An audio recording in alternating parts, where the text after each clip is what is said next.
everyone, and welcome back to Book Talk with Cara. Today, it is so much fun to introduce you to a new writing friend, RaeAnne Thayne, and we are going to talk about her latest book, The Rainy Day Bookshop, which is the first one of hers that I read. And I have to tell you, I really enjoyed this intergenerational story that was a little bit of women's fiction, a couple of romances, and just all this fun small town bundled into one story. It was just such a good book. But Oh, that's so RaeAnne, nice to it's hear. so fun to have you on the show. Thank you for joining me. I'm thrilled to talk. Anytime I could talk books, I'm all there. I love it. Yes. So, first of all, as we get started, can you just tell a little bit about your journey to writing? How did you decide that sitting in front of a computer all day, talking with imaginary people, was how you wanted to spend your time? Well, I didn't originally set out to do this. I was going to be, I was very involved in drama when I was in school. That was kind of my path. I thought I was going to be a drama teacher. But then I got into journalism and I started working for my school newspaper in high school. Loved it, loved telling stories. That I decided, okay, I'm better at this than I am at the Yeah. other things. So I'll be a journalism teacher. That was kind of my plan. I ended up being a working journalist for 10 years, a newspaper reporter and editor for 10 years.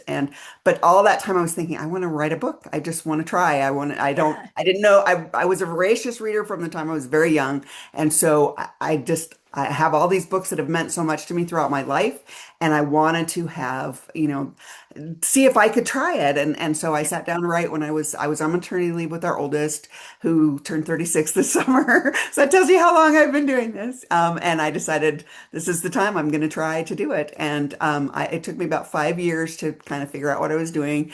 In between, I was working as a news editor at a newspaper, and so I was very busy and didn't have a lot of time to write. But I finally sold my first book about 5 years after I started. I actually sold the first two books that I'd written at the same time. And then I quit a couple years later to write full time, and I've been doing it ever since. So that was, let's see, 97 is when I started Wow. quit to write full time. So, and I'm working on my 80th book now. So I've been at this a while. That is amazing. And I love how, journalism is such a great training ground Right. for writing. I feel the same way with law. I'm like, I was either going to be a journalist or in law.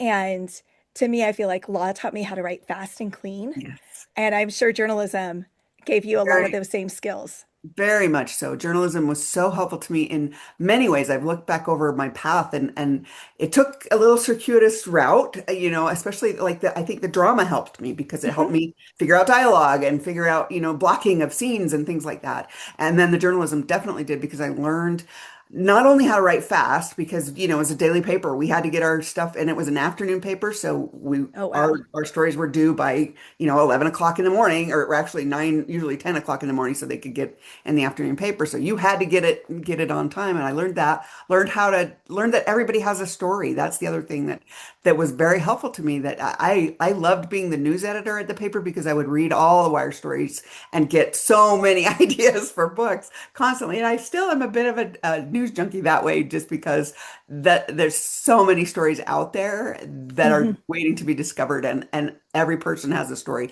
And I do try to bring that in my book, in my books that whatever choices people have made in their past lives contribute to where they are right now, Yeah. and so that's kind of the circuitous story about how I got started. But I do think I've been very blessed that I've had careers that have been helpful to me along I the love way. that. And I also love the way it's like your antenna are always up going, okay, where's the next series of things that Right. can feed into stories? Because if you've written 80, I'm working on 50, and a few of those are nonfiction. But it's like, it feels like every time it gets a little harder to Right. come up with, okay, characters, what's going to make them unique. I don't ever want it to feel like it's, oh, this is just that character from that book back there that she's pulled forward and switched a few things around. But that means it gets more difficult. I can only imagine what it'll be like if I ever get into the 80s No, to be, it is hard. Every book feels like you're relearning it all over again, yeah. and every book it feels like you have to dig deeper. And the more I write, I won't don't want to say the older I get, but the more experienced I get at this, the more I realize how much more there is to learn about Mhm. the process. It's a constant, and that's part of what makes it fun is the fact that I don't feel like I'm writing the same thing every time I sit down to write. They're different people, so they've had different life experiences, different things that have led them to where they are at this point in their lives, and different journeys along the way that help them toward their happy ending, you know.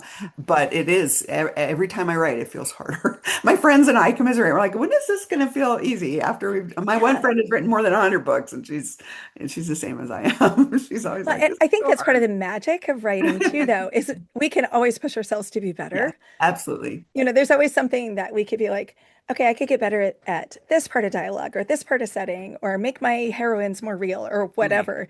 So when you're looking for like inspiration, when you were looking for the Rainy Day Bookshop, how did you find that thing that made this mother-daughter conflict different from any other mother-daughter conflict you've written before?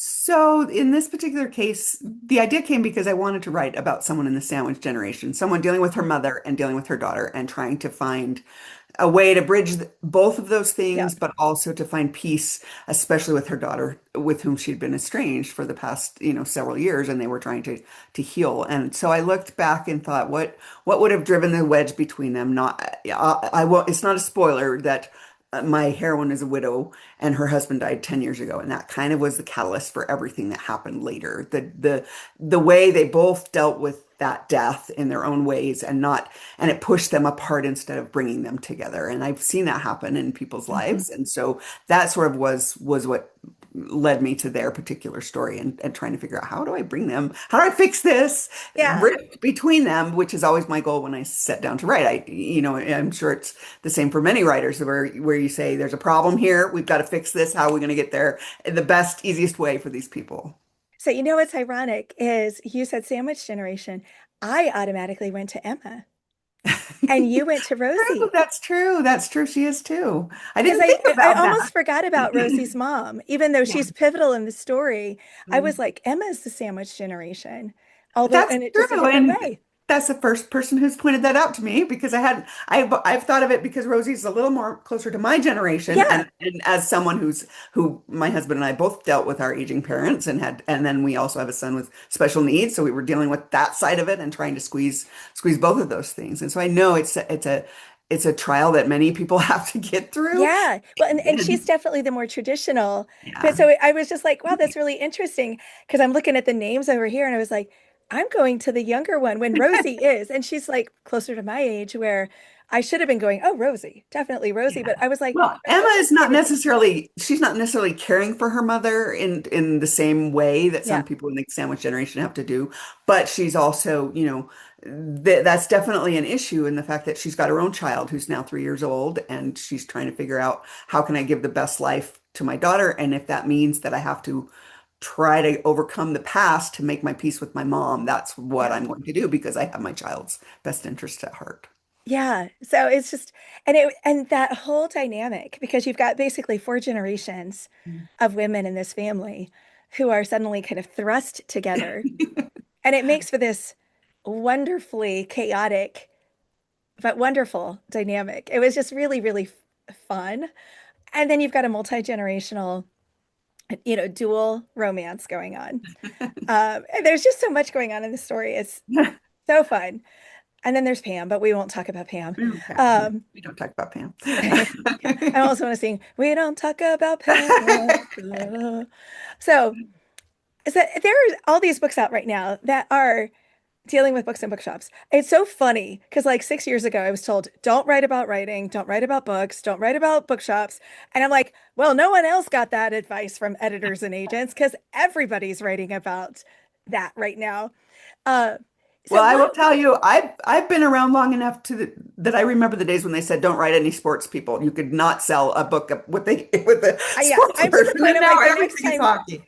Yeah, the next time I get advice, don't do that. I'm going to be like, yeah, that's exactly what I'm doing. Because as soon as you say that, that's the thing you're going to all be Yeah, buying next. of course. But it's so funny. Um, what was it? And again, this is the first of your books that I've read. It certainly will not be the last because I absolutely loved it. But what was it that attracted you to this type of setting? And what is it that you think attracts readers? Because all these books wouldn't be coming out if there weren't readers who wanted to read these books. What is it that Right. you think creates that, I don't know, magic about books and bookshops?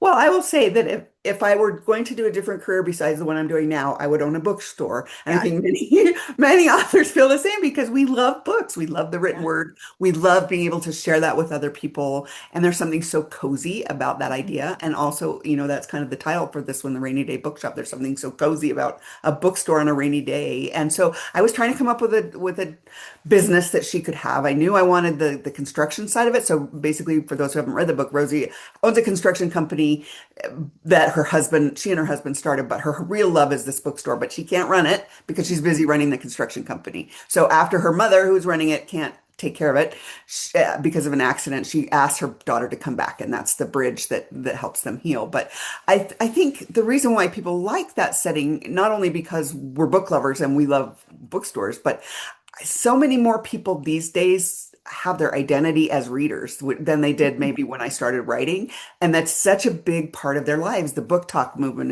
has been huge, and they love the idea of books and they love being book influencers. And so, I think it's really become such an integral part of people's lives. I mean, I can go buy scents at Bath and Body Works that are about books. That was never a thing I know, until the it's last so few fun. years. It is. It's so fun. And the other day I was in Hobby Lobby, and there's all these I love book signs and things like that. And I was thinking that was never around years ago when I was an OG book lover, Yeah, And so I think exactly. because it does represent something cozy, and it fit their particular story just because they're both, that was a bonding between them because they always had loved books. It's also a bonding with Rosie's mom. Books had been an important part of all of their stories. And I also needed that for Rosie's romance story Yeah. because Andrew, as a writer, needed to have this bookstore owner who didn't like his books. And so that was sort of kind of where I started with them. It was such a fun meet cute. I was just like, I loved it. It was so cute. So, what's your ideal reading environment then? Oh, book lover.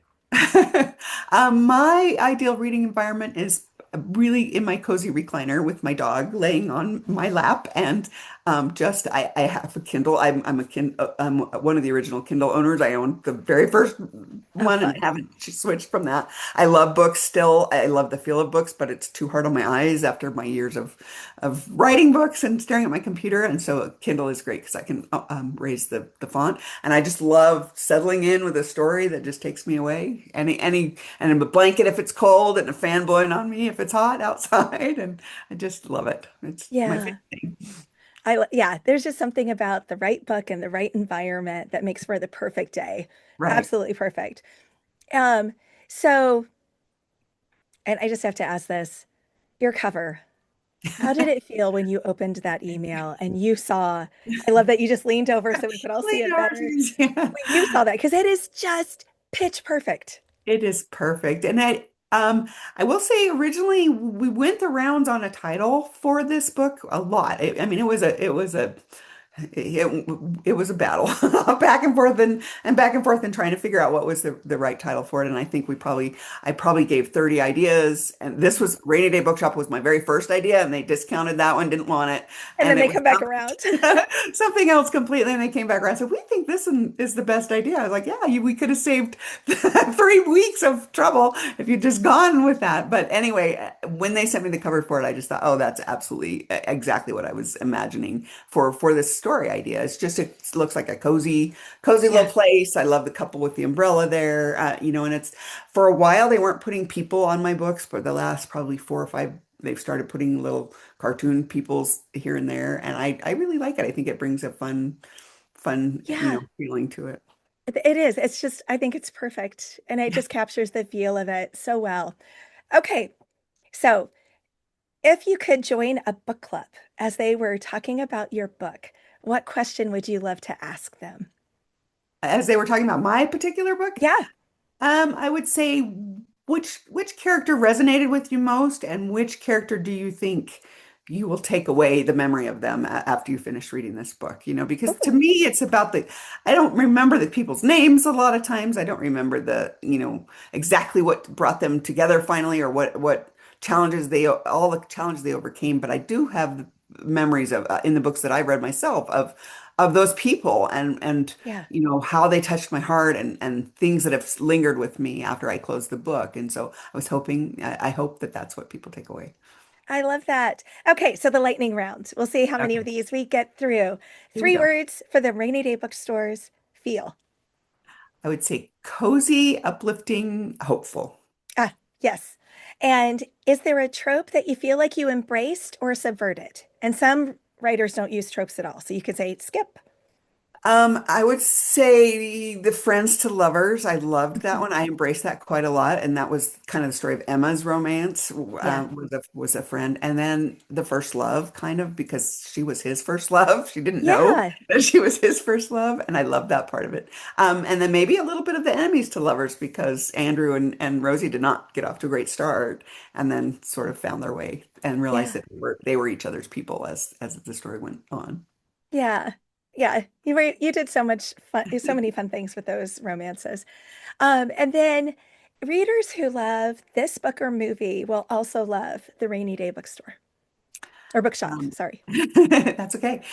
If you love, let's see, particular book, I would say really any of Catherine Center's books. I think you will love this book if you lo love her books. Her latest one was the bookshop or shippers, the shippers. I think you'll like this book.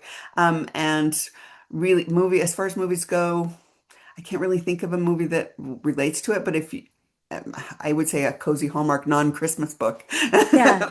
might fit the bill, or not Yeah. non-Christmas movie.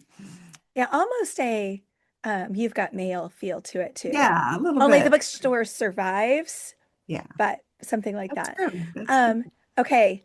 You've already kind of hinted at this. What are your three favorite books of all time? My three favorites. I love Anne of Green Gables. That's Oh, I knew we were friends.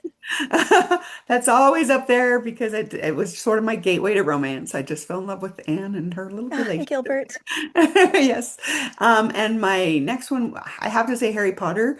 It's been an interesting journey with the Harry Potter books lately, but they still have a deep heart, place in my heart. And then, let's see, what's the third one that I could say? Well, the very first book that led me to romance, I haven't reread it in many, many years, was a Jude Deveraux book. So she's got a few that are Mm, among my top faves. I love And that. anything she writes is really wonderful. Okay, and this is kind of a fun question, but what's your favorite word? Do you have a word that you like slip into books or that you just love how it sounds or how it types? My favorite word, I use cacophony a lot So because, Deb Raney just said the same word, oh no, which really? is so fun because I'm like, what are the odds that writers would be like, this is it? That's So, hilarious. Well, I think it's just one that just sounds like exactly what it is, you know? yeah, no, it's a great word. Someone else said serendipity, and I'm like, That's it's a great one. another like there's just it says what it is and is what it says. It's just there's Yeah. some just brilliant words. And I think Uh, kaleidoscope would be another one. I oh, tend to use kaleidoscope quite a lot because yeah, it's so that's another one easy that to picture it. it takes a little to type it, but then when you Yeah. do, you know exactly what it is. And so last one, what cheers you up? If you have a rainy day, what cheers you up? Well, rainy days I love because I live in the deserts of Utah. So a rainy day alone would cheer me up because we Yeah. don't get them very often. But I would say my little dog always cheers me up. Spending time watching a show that I love with my husband is a great joy.